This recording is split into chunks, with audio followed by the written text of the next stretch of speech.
Voilà, Nzambe apambola bino bandeko nyonso kozolanda biso na République démocratique du Congo, na Congo razapé partout dans le monde entier. Émission Éco Internationale et qui vraiment à sa place na église Bethesda aujourd'hui na hausse numéro 14 la commune ya Kasavubu, donc direction Éthiopie Kasavubu.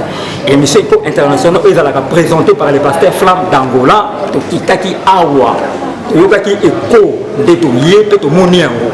Donc, je crois que vous avez déjà des images, des témoignages. Ils ont des saranate. Donc, quand on a vu sur l'église, tout faire des services, mais on a moni awa. Ils ont des cambaokam. Mais pendant toute l'émission, où il y a interview, où on a des éléments, des témoignages vivants, où il y a des témoignages. Sans plus tarder, à ma gauche, je suis avec le père Conde. Donc, il est un prophète dans le ministère, il est prophète, mais il y a le père Conde de Paris. Il y a une activité il y a 10 jours. Donc, le premier jour, le dernier jour, c'était fantastique, formidable. Il faut que vous ayez moins interview. Bonjour, père Conde de Paris. En tout cas, Satan a quoi? Misala Satana est venu dans quoi ça Satana quoi tout le monde va délivrance et belé voilà venir au forcer pour le bika qui est délivrance prophétie n'en parlons même pas ce qu'on père Conde de Paris ce qu'on a émotion dans yo sentiment dans yo et ça nini na ba miracle on nzamba sali ko na premier jour tina 10e jour émotion nanga et ça est bandit de loter parce que les lois côté le ministère on a attiré 43e année. Voilà. Donc à ça la nenga banda ko ça le pananga les bandeli ti les lois ça la kandenge moko. Même na Paris quand on mona nenga leki les gars pe kandenge moko. Donc ba témoignage ba miracle aussi là on dambe wana azana pas moi. OK. Donc Nzambe aza na bombo. Père Conde de Paris. Où les bateaux, donc d'habitude c'est une jambe à pression à casse à aigle. Aux les bateaux parce que na ce total na âge où nous en avons, na forme nous sommes en salle en jambe on dirait moins à 15 ans, à salle en salle en jambe. Ce qu'on force wana, c'est très wana quand on roule et où c'est où tawa. Wana atanga moko elekela kaka. Bébé n'a pas expliqué à côté. Parce que nous avons une hernie discale opération. Donc là il va à Watinasi. Donc hôtel et madame hôtel m'a la base là-bas tout bien mokili mais nzamba pesingata dans le bela bato la simba mutu na mutu tia kopima mais ngapi na bimi na bien et le kala même ba docteur bandima ateke misalonga na salaka en tout cas on dirait dans une opération on dirait na chien plus de 60 ans qu'on va donc donc Zambé wana azaka na bongo. Voilà, lentement et sérieusement, oui, la dernière question ou avant-dernière question. Prophète Conde de Paris, dans le même temps, vous avez dans la télévision, vous avez soi-disant prophète, il y a Moussoni, Timola Magulu, Kokota Nakati, pour ça, la prophétie, la montage, et tant que vous avez conseil, ni vous transmettre des cartes là-bas. Nga conseil na transmettre kati na bango moni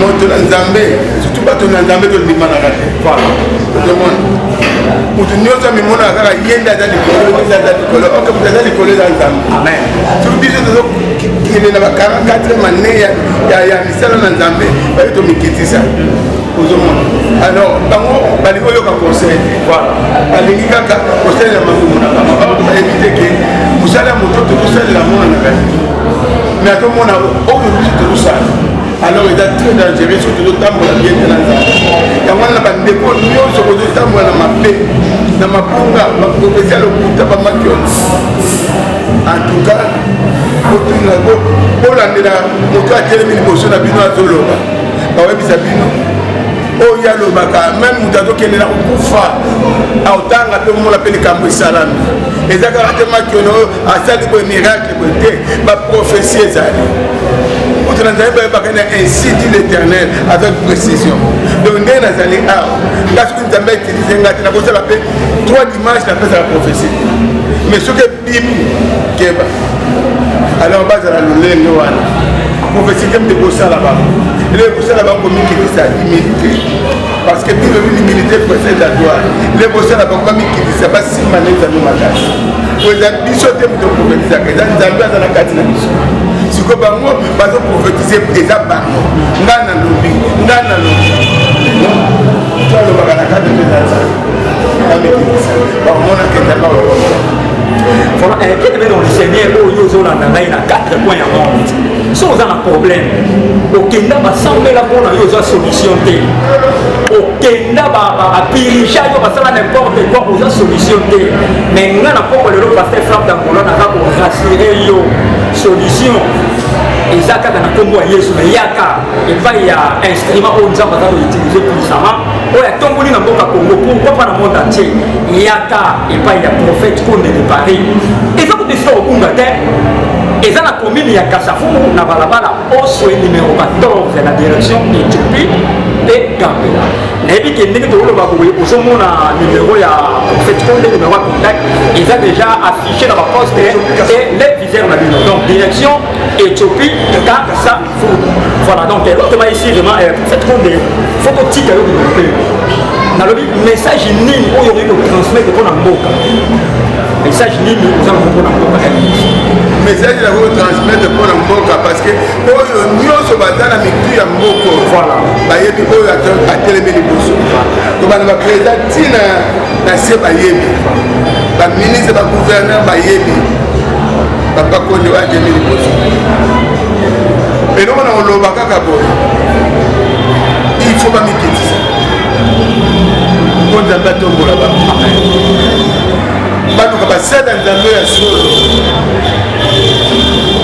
babondela bango bana na sentiment te mboka bamema ngo na sentiment te mai ntango ekendeki yango moko etengamaki mboka etambaka na basakoli ndenge nazoloba lelo gouverneur aza wana azoyoka ayebi masakoli oyo azwa ti lelo ye moko ayebisaka tozokutana bia mpe kone ndenge nobondeli mpo na ngati po ayebi po atelemi donc yango nazosenga na mai nazongia mpenza na temps ebele nde kozala balowumela awa kokende pare nazozonga bapi naza na makambo ya kosala me ntango ozonga na mai eza lokwa pare ekiti na kisasa na kongo yango kala ngai nayebisa bango nzambe apambola bino nyonso papa oa dédicace nayebi te ata mwa bamote mibale misato napamboli liboso bandeko nyonso oyo bazolanda nga kovanda na président de la république ye moko faci oyo aza likolo nazwi gouverneur jatini ngobila ye apambolama banda na ntongo na pari ayebi mpe napamboli doyen de doyen oyo amemeli biso mate ya kitoko ye oyo aza pembe na biso tokozwa ye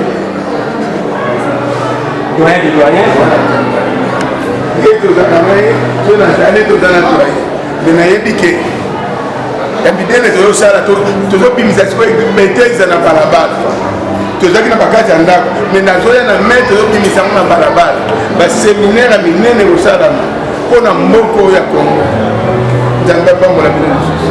Voilà, nous sommes arrivés à la fin, il y a interview à Mission Mokonamelo, na micro c'était votre humble journaliste, le pasteur Flamme d'Angola, na caméra tout à qui na frère Cédric Maté, la langue valable. Na Pessimbo na avocat nanga en direct, il y a Wanda maître Melchisedek Ipantou, maître Diamine, maître Pengou, maître Daniel Toumba et sans oublier mon avocate Cambèze. Na Pessimbo na Bana Paris, na Pessimbo na FTV, photo Shalom Koumassé, papa Kounda Zozonga qui doit nous cahier.